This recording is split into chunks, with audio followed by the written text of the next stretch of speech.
You ever see a book title that feels less like a description and more like a weapon? You know the kind I'm talking about? A title so sharp it feels like it draws blood before you even crack open the cover? Well, today, that's exactly what we're digging into. How political language, sometimes packed into just a handful of words, can frame an entire debate before it even gets started. I mean, just look at this title from John Fugelsang's book. This isn't just a label. It's a polemical weapon. It's designed to do one thing and do it incredibly well. It names an enemy right from the jump. No ambiguity here. And that's exactly the point. In a world full of vague, say-nothing titles, something like this lands like a hammer blow. It perfectly sets up our theme today, which is all about language being used not just to communicate, but as a tool for actual combat in the political arena. But okay, here's where things get a little tricky. That title is crystal clear about who the enemy is supposed to be. But the label it uses to lump them all together, right wing, is actually really confusing. It ends up blurring the very categories it's trying to define. This one sentence right here just nails the whole problem. Fugelsang gives you a very clear villain, for sure. But in doing so, he kind of scrambles the map that we all use to understand politics. It really goes to show that these labels aren't just simple descriptions. They're instruments. They're built to do a job. Yeah. See, political labels aren't neutral. Not at all. Words like right-wing or left-wing are active tools. They're used to recruit people to your side, to stigmatize your opponents, to flatter your supporters, and sometimes even to completely rearrange reality to fit your story. All right, so let's get to the real heart of this thing. The reason a word like right-wing is so messy is because in American politics, it's caught in a kind of semantic crossfire. The same word has two totally different and often conflicting meanings. So check out this split. On one side, you have what we could call the limited government right. This is all about free markets, individual liberty, being suspicious of government power. It's what a lot of Americans think of. But then you have the traditionalist right, which is what Fugelsang is really talking about. That's about authority, hierarchy, nationalism. You see the problem? When people use the same word to mean two completely different things, they just end up talking right past each other. Now, for decades, the thing that kind of held these two rights together was this idea called fusionism.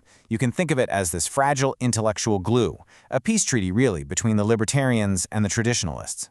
And that's the billion-dollar question, isn't it? This whole setup was always a coalition. They had common enemies, but they didn't really share a core philosophy. So what happens when someone comes along who doesn't fit neatly into either of those boxes, and the whole thing just starts to fall apart? And you know who that someone was? Donald Trump. He didn't just crack the old coalition. He basically took a sledgehammer to it and showed everyone how unstable those old categories had been all along. The map everyone was using was suddenly useless. Just think about his policies for a second.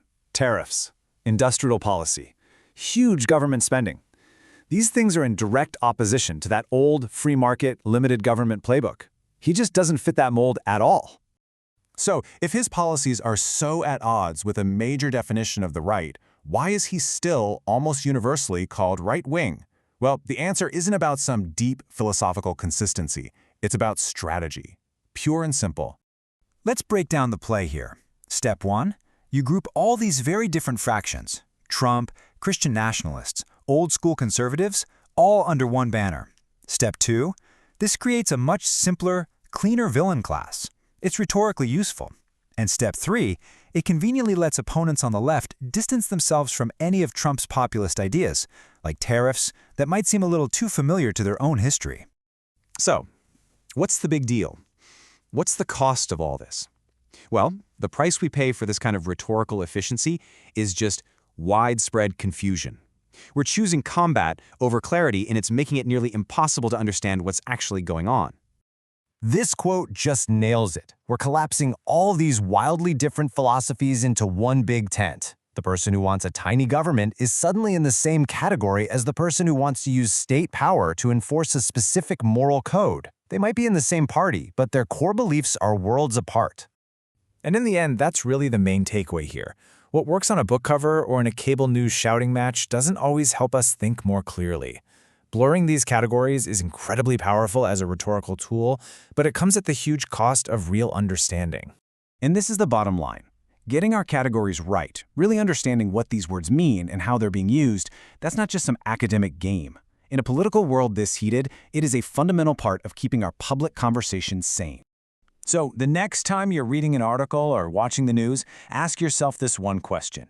Is the language you're hearing being used as a tool for clarity to help you understand, or is it being used as a weapon for combat?